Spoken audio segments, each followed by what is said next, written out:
যুদ্ধ হচ্ছে এক জায়গায়, আর ভারতবর্ষের গরিব মানুষের প্রাণ ওষ্ঠাগত হচ্ছে। কেন মোদী সরকার এর জবাব দেবেন না? আজকে ভারতবর্ষের পেট্রোলিয়ামের পলিসি সিদ্ধান্ত ভারতবর্ষের প্রধানমন্ত্রী নিচ্ছেন, না পেট্রোলিয়াম মিনিস্টার হরদীপ সিং পুরী নিচ্ছেন, না আমেরিকার প্রেসিডেন্ট নিচ্ছেন। ঘোষণা হয়েছিল সেই ধর্ণা মঞ্চতে, যেই ধর্ণা মঞ্চের এসআইআর বিরুদ্ধে প্রতিবাদ। 8ই মার্চ আন্তর্জাতিক মহিলা দিবসের পূর্বে কেন্দ্র সরকার উপহার দিল, বিজেপির প্রধানমন্ত্রী উপহার দিলেন, মহিলাদেরকে গ্যাসের দাম বাড়িয়ে দিলেন। তখনই কিন্তু দিদি ঘোষিত করেছিলেন এই কর্মসূচিটা। সুতরাং সেইভাবে আজকে এই র্যালিটা হচ্ছে।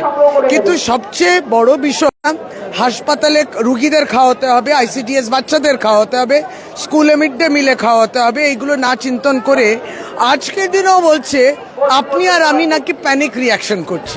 এবারে ভাই ভোটের লড়াই এই এখানেই দেখবো।